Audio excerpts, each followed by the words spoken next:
with myself, Dean Como, and you, of course. Much appreciated. Thank you so much for lending me an ear. So, here's the thing, right? Yeah, today I want to talk about a lot of things. I always hear people talking about what will black people do with the land once they have it back. All right. And this chat always kind of rubs me off the wrong way, because if you look at what is going on right now, if you really do pay attention, you will notice that there's quite a lot of black people that are already extremely active when it comes to issues of agriculture and working the land. So why wouldn't we know what to do with the land once we get it back? Right now, besides agriculture, there's so much more that we can do with the land to make it, profitable. Some way, somehow, I'd like to believe. So we are joined on the line right now by Peter Setou, who's the Chief Executive of Vumelana Advisory Fund, to unpack some of the opportunities that come with land production and ownership and exploring agriculture as a lucrative career choice. Peter, welcome to the show. Thank you, Dee, for having me, and good afternoon to your listeners. It is a pleasure to have you on the show. I think it is about time we educate people regarding this pressing issue and the fact that, we as black people, we're not stupid. We might not have the resources, but the knowledge is there. And then it's for people like you to come on board to kind of broaden the spectrum so that we can look at each and every single possible angle. So what are some of the main factors that contribute to the youth unemployment in South Africa? Let's start there. Well, I think the issue of youth unemployment in South Africa is a fairly complex subject, and there are no simple answers to that. I think the sluggish economy that we've had and witnessed for some time, in a big way, contributes towards unemployment. The arrival of COVID on our show over the last 2 years or so also has had an impact, on broadly on the ability of the economy to create jobs. And we've seen some of the companies closing down, companies retreating, etc. That has had an impact on youth unemployment. Poor education levels. I mean, you have a situation where, for example, sometimes the kind of skills that we are giving to our younger people, they possess skills which are not really suitable at times for what is required in the marketplace. So it's almost a case of labor demand supply mismatch. The other issue which we don't always take very seriously is the whole issue around location and travel policies of the past. These have resulted in people really living in the peripheries, i.e. very far from where the opportunities are. Yeah. So to a point where sometimes it just doesn't make sense for people to travel and spend 2/3 of their monthly salary on transport and accommodation. And this is really a disincentive for people to, and the youth in particular, to take some of the available jobs. Yeah.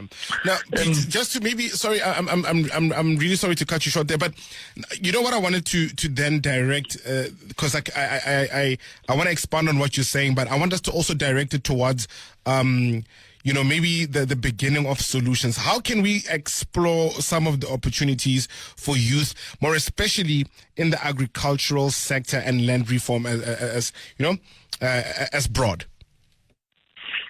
I think there are various things that we need to do. The first thing, you must catch them young.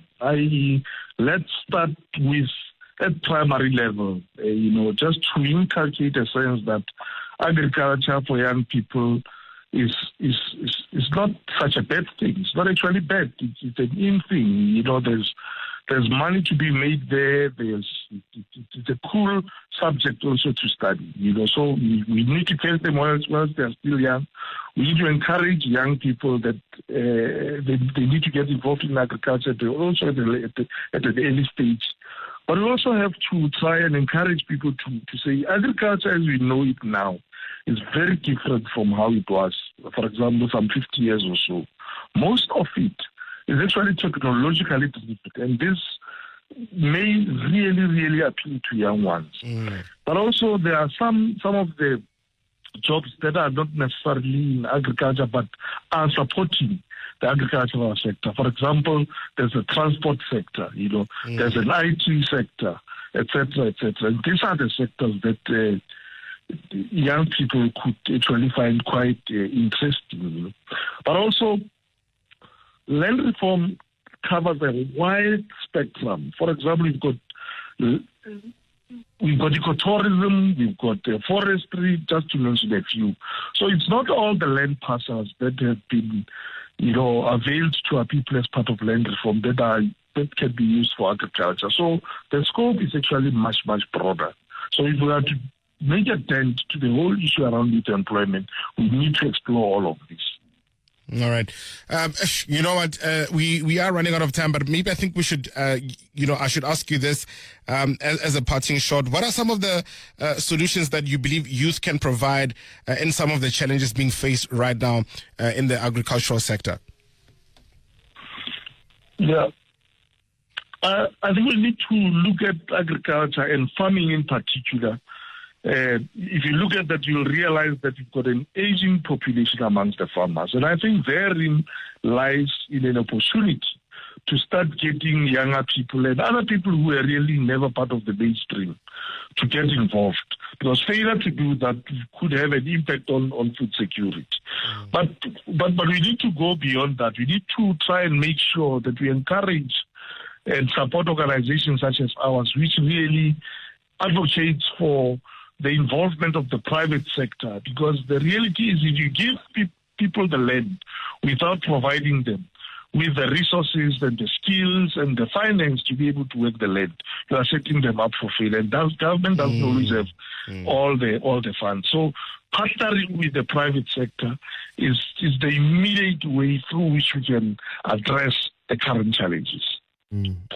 All right, Peter, that is very insightful and educational. I appreciate your time.